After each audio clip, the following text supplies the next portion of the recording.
Hy wat in die skuilplek van die Allerhoogste sit, sal vernag in die skadu weer van die Almagtige. Ek sal tot die Here sê, U is my toevlug en my bergvesting,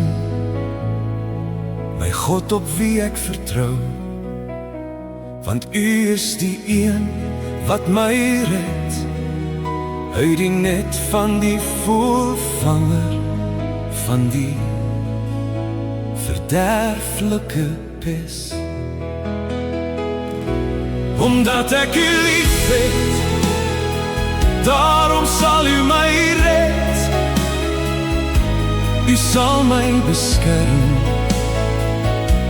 omdat ek U naam ken.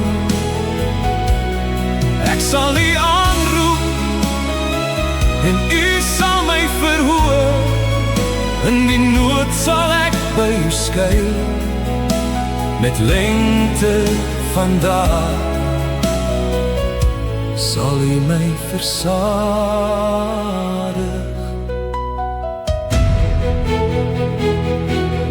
U sal my dek met U vlerke, onder U vleuels sal ek skuil. U trou is 'n skild en 'n pantser.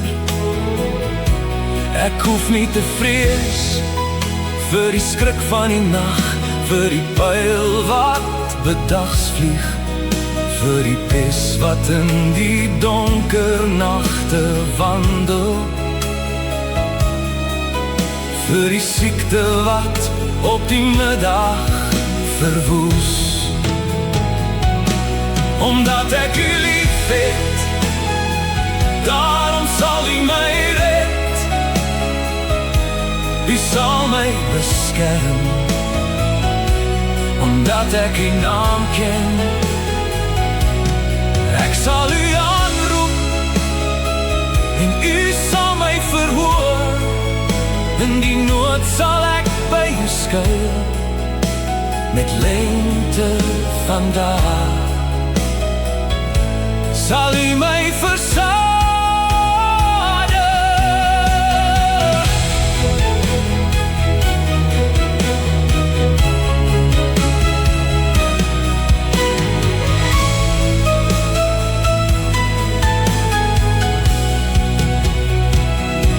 Al val daar 1000 aan my sy, 10.000 aan my regterhand, na my sal dit nie aankom nie.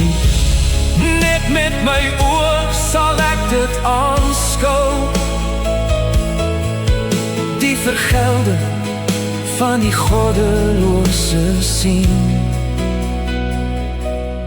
Want die o Here is my toevlug, die Allerhoogste het ek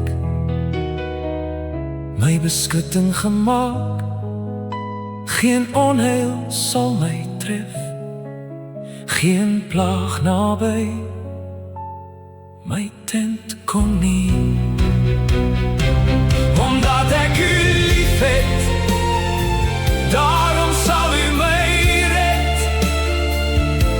U sal my beskerm, omdat ek U naam ken.